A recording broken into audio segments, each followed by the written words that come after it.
Olá, bom dia, boa tarde, boa noite, senhores e senhoras portadores de energia Yang. Hoje estamos aqui, mais uma vez, nesse quadro do Falo do Sagrado, né, para tratar da libertação do masculino, um baralho escrito pelo Niles Qadrin. E hoje, no nosso 32º vídeo, falaremos sobre sentimentos, ok? Uma carta muito importante para nós. Vamos ler com a gente? Sentimentos. Quantas vezes somos acusados de não ter sentimentos ou não somos autorizados a tê-los por outras pessoas? A relação entre o masculino e os sentimentos é um caminho desafiador. Alguns fecharam o caminho, outros têm desafios para percorrê-lo. Para alguns, a estrada é como um labirinto. Oprimir sentimentos não significa que eles não estão lá. Eles se manifestam por sintomas físicos, humores ou outras maneiras inesperadas e não saudáveis. É interessante, né? Perdão, a pergunta. A pergunta que a gente sempre faz é: quais sentimentos você tem bloqueado recentemente, né? Mas não é tanto o foco que eu quero dessa conversa, porque antes de se perguntar, né, quais sentimentos eu tenho bloqueado recentemente, é importante a gente se lembrar que a gente tem sentimentos, né? Então, assim, quais sentimentos você tem? O que você reconhece em si enquanto sentimento? Porque uma coisa é o que a gente sente, outra coisa é o que a gente pensa, né? As duas coisas, elas devem sim estar em comunhão, né? Ligadas uma com a outra, os sentimentos e pensamentos, mas é importante que a gente tenha consciência do que é sentimento, né? Do que é sentimento em nós e de como ele afeta os nossos corpos, todos os nossos corpos, nosso corpo físico, nosso corpo mental também. Porque se você de repente fica sentindo muita coisa ruim, você tende a pensar coisa ruim, seu corpo tende a enrijecer, você tende a ficar duro. Agora, se você tem pensamento muito avoado, você tende a ficar muito avoado também, seus passos não ficam firmes aqui na terra, sua cabeça também tende a ficar muito avoada. Então, quando a gente vai falar sobre sentimentos, é uma complexidade de coisas que a gente está falando, né? É sobre você, é sobre o que você come, é sobre como você vive, é sobre como você pensa e age no seu dia a dia, que isso fala muito sobre os nossos sentimentos. E quando a gente bloqueia sentimentos, dentro de um sistema que eu acredito, ele está ligado à água, né? Então, sentimentos são feitos para fluir. E quando sentimentos a gente não enrijece, né? E quando a gente enrijece, a gente bloqueia. E quando bloqueia, ele não flui mais, né? Ele impede essa fluição. E nisso, água parada dá dengue, água parada dá mofo, ou então pode ressecar, você vê deserto. Você já viu um rio quando ele seca, né? Ele fica todo lá rachado e tudo mais. Sabe o seu corpo quando ele fica sem água? Quando ele fica ressecado? É o quê? É falta de sentimento. Sabe quando você fica duro assim? É o quê? Ou são sentimentos que estão muito rígidos, ou então é falta de sentimento mesmo que está te deixando rígido. Entende?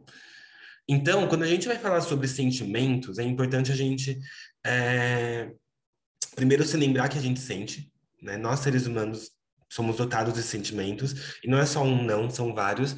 E, assim, ainda, essa questão de sentimento é bem complexa, se a gente for pensar bem. Porque quando a gente vai falar desse assunto, assim, a nossa sociedade nos ensina, pelo menos, que, né, se eu gosto de você, eu gosto. E necessariamente eu desgosto de qualquer outra coisa. Mas sentimento é um mundo tão não tangível, né, tão abstrato, o mundo dos sentimentos, que é só sentindo, de verdade. Sabe que existem vários exercícios que eles servem justamente para a gente aprender a sentir, a se entregar para o fluir do sentir, para poder entender depois que a gente sente. E é interessante que quando a gente vai falar de pressentimento, né? Nossa, eu tô com um pressentimento, assim, o que é um pressentimento? É um pré-sentimento. Você está sentindo alguma coisa que está para sentir, né? Tá, a energia do sentimento chegou primeiro, aí depois eu começo a pensar, e depois que eu penso, eu vejo aquilo.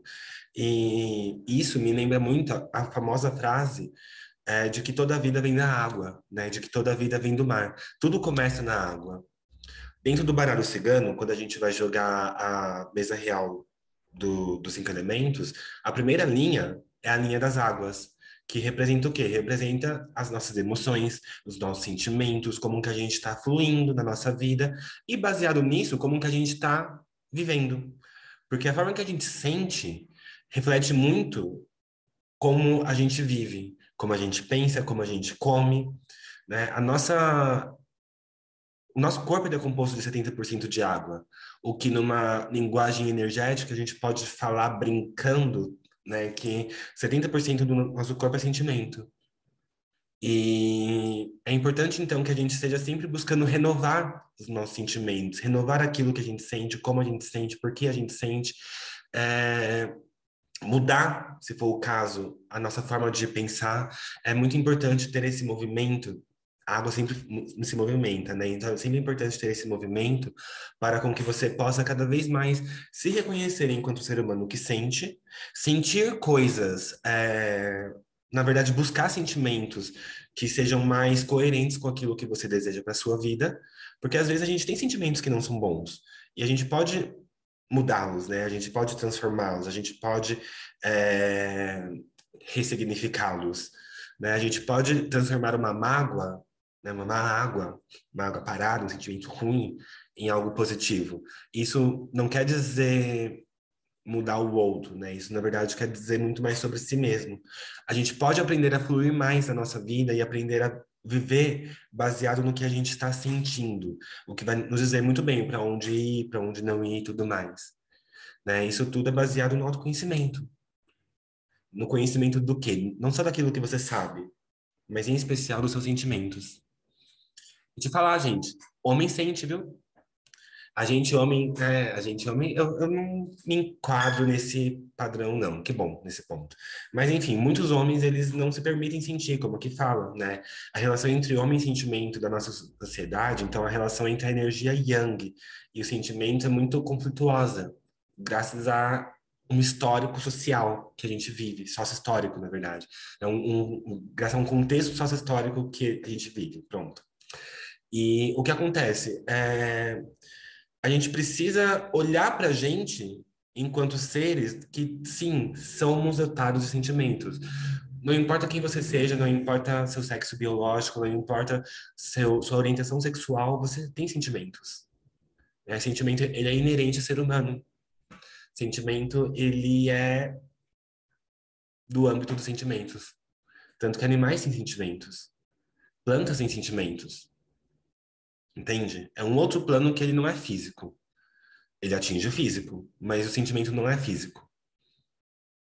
Então, ah, permitam que seus sentimentos fluam, né? Façam terapia, permitam se conhecer-se, né? Conhecer os seus próprios sentimentos, conhecer aquilo que você de repente bloqueia e nem sabe o que você sente. Às vezes a gente sente tanta raiva de coisas que a gente nem sabe por que está sentindo aquilo, ou porque a gente alimenta ainda uma raiva que, né? Então, quando a gente vai falar sobre sentimentos, eu penso muito nisso. Antes de saber que tipo de sentimento a gente está bloqueando, primeiro reconhecer que você tem sentimentos. Aí você vai reconhecer o que está fluindo e o que não está fluindo. E baseado no que está fluindo, você vai fazer fluir mais ou vai parar, né? Interromper o fluxo, mudar o fluxo. E naquilo que não está fluindo, você vai fazer o quê? Você vai fazer fluir, você vai se focar. Só que a gente só consegue fazer isso, gente, por meio de atitudes, né? Atitudes conscientes. Por quê? Porque para eu fazer alguma coisa, eu tenho que saber o que é e o que fazer. Aí eu consigo fazer, saca? Bom, hoje eu queria deixar só um pouquinho dessa reflexão para vocês, ok? Para nós, na verdade, todos sempre. E a gente vai se falando, ok? Até o próximo vídeo. Beijo, beijo.